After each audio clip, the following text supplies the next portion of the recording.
Hello, everyone. Today we're going to be talking about trips, Slate Trips specifically as part of our Slate Demo series. Back when I worked at an institution, trips was always one of my favorite modules because it meant that I was going somewhere. So for some, this may bring back some good memories. For others, maybe not so much. But I love trips. So we're here today to talk about it. Very quickly, I'm Nick Porcella. You've seen me here before. I'm a senior Slate trainings strategist with Carnegie, former high school teacher, admissions recruiter, college marketer. My Carnegie persona is the industrious and meticulous philosopher, representing the colors pink, green, maroon. Let's dive in. What is Trips? Well, Trips is a really great tool. It allows you to organize your high school visits, events, interviews, alumni conversations, interview slots, and more with a simple but underutilized Slate module, Trips. I'm sure a lot of folks do use this already, but we're going to teach some best practices today and hopefully show you a couple of tools that you haven't seen. Our agenda is short and sweet. We'll give an overview of Trips. We'll talk about pairing it with events and scheduler, and then we'll talk about other opportunities to integrate, including with Voyager. So I'm going to actually jump out here, and we're going to go to Slate.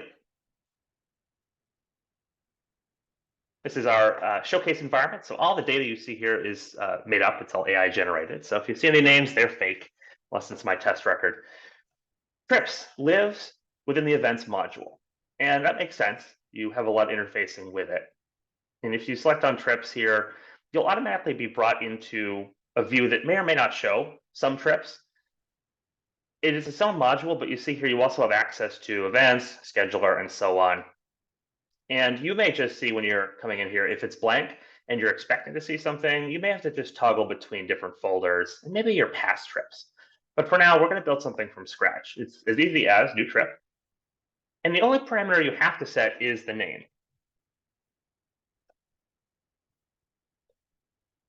Foldering in Trips is not the most critical thing. I am always a fan of foldering just to keep yourself organized. I'm not going to set that for now. Obviously, I'm the user. You can change that. You can associate this with notes form, and you can include some notes. I've had colleagues use this from everything from what radio stations they thought were great in the new city they visited, all the way to assessments of college fairs that may have been not worth it. So notes is internal.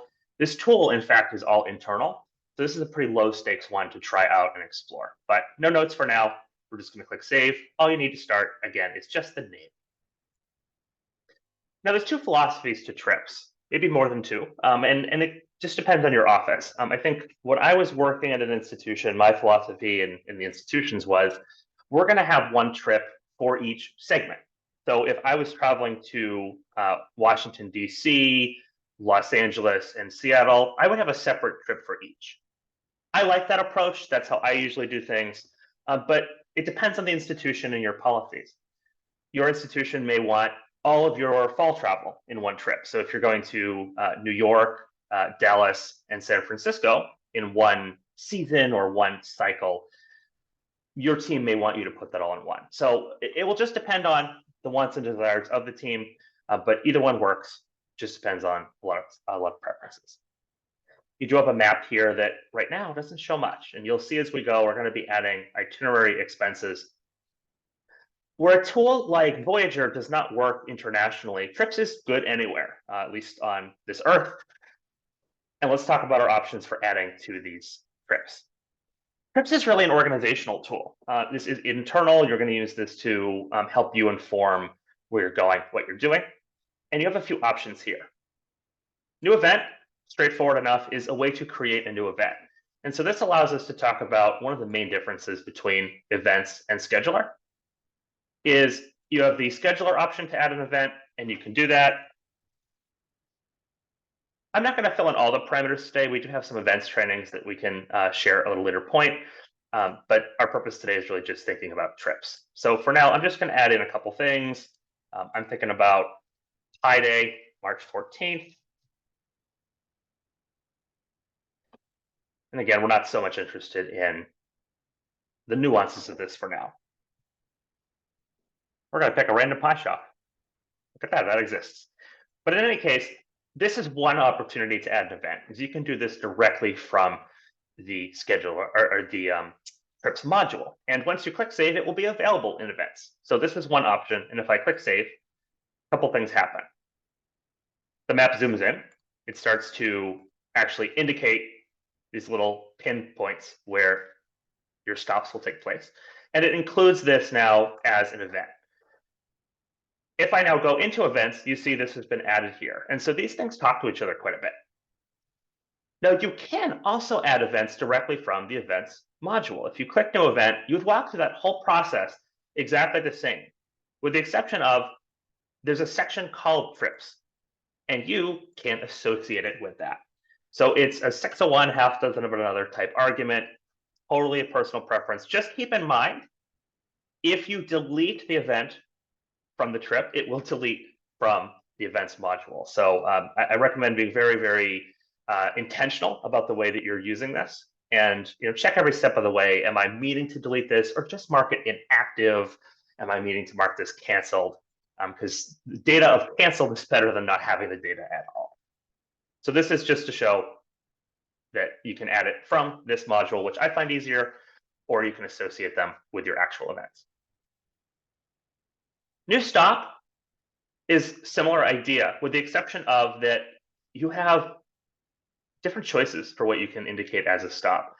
I always thought of stops as not quite a high school visit or an alumni meeting, but some event in time that you would indicate for your travel schedule. And this may be helpful for other people on your team. Maybe your director is just sort of keeping track of where everybody is on a given day, or maybe there's something that came up and somebody needs to reach you and they want to know where exactly you are. So this has become very useful over the years. I always thought of a stop as maybe a high school couldn't meet with me when I was in the admission side, but I was able to drop off materials. I could do that. And same thing here. You can just add a drop off and say, hey, maybe this Friday at 1 o'clock, I'm going to actually just drop off materials. And you notice the symbol is a little different. It's a flag. That's how it indicates to you. There's not really registration here, and that's intentional. New stop can also be things like a flight, train, hotel, car rental, or ferry. What's nice is if you add in a real flight, it will tell you in real time the status of the flight. So if you put in something here, with your departure airport, etc., it will give you real-time data. These will just keep adding to your list here. You'll have something at the end of the day where you can print this out if you wanted to. That's what print itinerary would do. It would download a Word doc for you. Misnomer, new slot. I'm not a fan of this name so much. I think it should be new session to align with the scheduler module, but that's exactly what this is. This is a new event, but it's that one-on-one appointment that you would find in the scheduler module. So same thing there. If you wanted to add the interview, the alumni conversation, coffee chat, that would be the new slot. Won't get into this too much today just for time, but there is the opportunity to add expenses associated with a trip. I haven't seen many accounting offices at schools accept the Slate format, but if yours does, this is something worth exploring. You can track year-to-year expenses on these trips. Sometimes it's good just to use to see how much something cost this year versus last. And since this is just a quick tutorial, last thing I just want to show for today is the association with Voyager. So if you've ever built a voyage, this lives within the queries and reports module. We do have a separate demo series on Voyager. You can actually go in and see all of your voyages here and then say, I want to overlay my markers and overlays and get an idea of where you're stopping versus what the map looks like. So we don't have enough time today to dive into the ins and outs of Voyager. This is another one of my favorite tools because maps, travel, so much fun. But this is just a general idea of what you can accomplish here. Eventually, your list would grow and grow, and you'd have a nice itinerary that you could print out, you could keep in Slate. This is a great use for the Slate app, either on like a tablet or your phone. And it's just a good way to keep organized. So I love this tool. It's really easy to use. I would encourage playing around with it because it's just internal. You're not going to hurt anything or break anything by testing it and learning from it. Again, with my only word of caution is keep in mind that Trips does talk to and intermingle with events and scheduler and other areas of Slate. So if you're going to click edit, I recommend not deleting things. If you intend to delete something, be very intentional about it. You can instead mark something declined so that it doesn't disappear from the other module. Again, my name is Nick Porcella. Thanks for taking some time today to learn and hear about trips. We're always here for you. Reach out to us, carnegiehighered.com, and take care.